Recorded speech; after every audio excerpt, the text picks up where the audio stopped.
بسم اللہ الرحمن الرحیم۔ کچھ لوگ جب روتے ہیں تو اس لیے نہیں کہ وہ کمزور ہوتے ہیں، بلکہ اس لیے کہ مضبوط رہتے رہتے تھک جاتے ہیں۔ جب تم در در کی ٹھوکر کھا کر دنیا سے بے بس ہو جاتے ہو، تب رب تمہیں تہجد کی راہ دکھاتا ہے۔ وہ روح کبھی بھی نہیں مرجھاتی جس کی پیاس قرآن کی تلاوت سے بجھتی ہو۔ قرآن کہتا ہے بے شک تنگی کے بعد کشادگی ہے، بے شک تکلیف کے بعد راحت ہے۔ جس نے دو جہاں سمیٹ رکھے ہیں وہ تمہیں بھی ہمیشہ بکھرا رہنے نہیں دے گا۔ جب دنیا تمہیں گھٹنوں کے بل گرا دیتی ہے نا، تب وہ تمہیں ایسا سنبھال لیتا ہے، پھر تمہیں کوئی ٹھوکر نہیں گرا سکتی۔ آزمائش میں کمزوری ظاہر کرنے کا نہیں بلکہ اپنی طاقت دریافت کرنے کا ذریعہ ہے۔ زندگی جن زخموں سے بھری پڑی ہے، ان زخموں کا علاج صرف سجدوں میں ہے۔ انسان جتنا ہی کسی چیز کی چاہ رکھتا ہے اتنا ہی اس پر آزمایا جاتا ہے۔ مومن ہر 40 دن بعد کسی نہ کسی آزمائش میں مبتلا کیا جاتا ہے۔ توکل آزمائشوں کے درمیان صبر سکھاتا ہے، یہ ایمان کا امتحان ہے۔ کسی کو تکلیف دینے کے بعد اس کے صبر اور خاموشی سے ڈرو۔ اللہ کا شکر ادا کرنے کے لیے کسی چیز کا ہونا ضروری تھوڑی ہوتا ہے، بس انسان کو عادت ہونی چاہیے اللہ کا شکر ادا کرنے کی۔ رسول اللہ صلی اللہ علیہ وسلم نے فرمایا، جو شخص دل پر زور ڈال کر صبر کرے گا اللہ بھی اسے صبر دے گا۔ یہ دنیا ایک دن آپ کے حق میں ہے اور ایک دن مخالف۔ جب حق میں ہو تو شکر ادا کریں اور جب مخالف ہو تو صبر کریں۔ کیجیے ہر بات پر صبر و شکر، کیونکہ بہت حسین ہے رب پر یقین کا سفر۔ وہ آزماتا بھی ہے اور نوازتا بھی ہے، اس کا ہر انداز خوبصورت ہے کیونکہ وہ رحمان ہے، رحیم ہے۔ پوچھا گیا صبر جمیل کسے کہتے ہیں؟ جواب آیا، جب تم آزمائے جا رہے ہو اور تمہارے ہونٹ پر ہو شکر الحمدللہ۔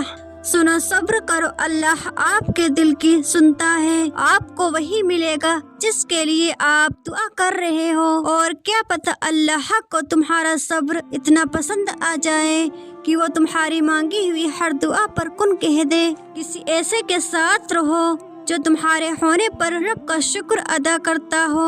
حضرت علی رضی اللہ تعالیٰ عنہ کا فرمان ہے، لوگوں پر انعام کر کہ تیرے شکر گزار ہوں، ان کا خوف رکھ کہ وہ تیرا ڈر رکھیں، کسی سے دل لگی دکھاوا نہ کر ورنہ جلیل ہوگا۔ آج مشکل وقت پر اگر تم صبر کر رہے ہو تو کل سکون اور خوشی تمہارا مقدر ہوگی انشاءاللہ۔ بہترین بیوی وہی ہے جو اپنے شوہر کی حیثیت کے مطابق خرچ کرے اور شوہر کی اوقات سے زیادہ کا مطالبہ نہ کرے۔ اپنا اچھا وقت انہیں دے جو برے وقت میں آپ کے ساتھ رہے ہوں۔ لوگ نصیحت سے نہیں ٹھوکر سے سبق لیتے ہیں، کیونکہ نصیحت اکثر ایک کان سے داخل ہو کر دوسرے کان سے باہر نکل جاتی ہے، اور ٹھوکر سیدھے دل پر لگتی ہے۔ دعا کبھی رد نہیں ہوتی بلکہ وہ اللہ کے یہاں ذخیرہ رہتی ہے اور بہت بہترین وقت پر قبول ہوتی ہے۔ ہمیشہ ان چیزوں کو چنا کرو جن کو عزت دینے پر وہ خود سے بڑھ کر آپ کو عزت دیں، یہی بہترین لوگوں کی نشانی ہے۔ کبھی کبھی لوگ بہترین کی تلاش میں بہتر کو بھی کھو دیتے ہیں۔ کمینے انسان کی پہچان یہ ہے، آپ اسے جس قدر عزت دیں گے اس کا صلہ اتنا ہی تکلیف کی شکل میں دے گا۔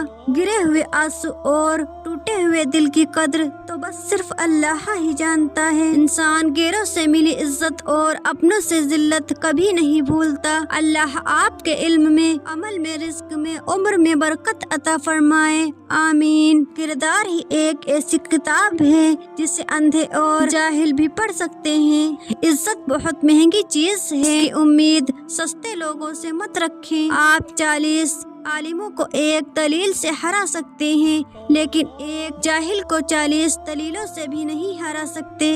خیالات کی آمدنی کم ہو تو لفظوں کی فضول خرچی سے پرہیز کریں۔ اگر آپ اچھے ہیں تو آپ لوگوں کو نہیں، لوگ آپ کو کھوتے ہیں۔ اس آدمی کی عزت کرو جو تمہاری عزت تمہارے غیر موجودگی میں کرے۔ اتنی کوشش ضرور کیا کریں کہ کوئی آپ کی وجہ سے رب کے سامنے نہ روئے۔ شوہر یا بیوی کا ایک دوسرے کو توجہ اور وقت نہ دینا رشتے میں کمزوری پیدا کرتا ہے۔ نیک بننے کے لیے ایسے ہی کوشش کرو جیسے تم خوبصورت دکھنے کے لیے کرتے ہو، اس اللہ پر بھروسہ کرو جو نافرمانی کے باوجود تمہارا رزق بند نہیں کرتا۔ بہت شوق تھا مجھے سب کو خوش رکھنے کا، ہوش تب آیا جب خود کو ضرورت کے وقت اکیلا پایا۔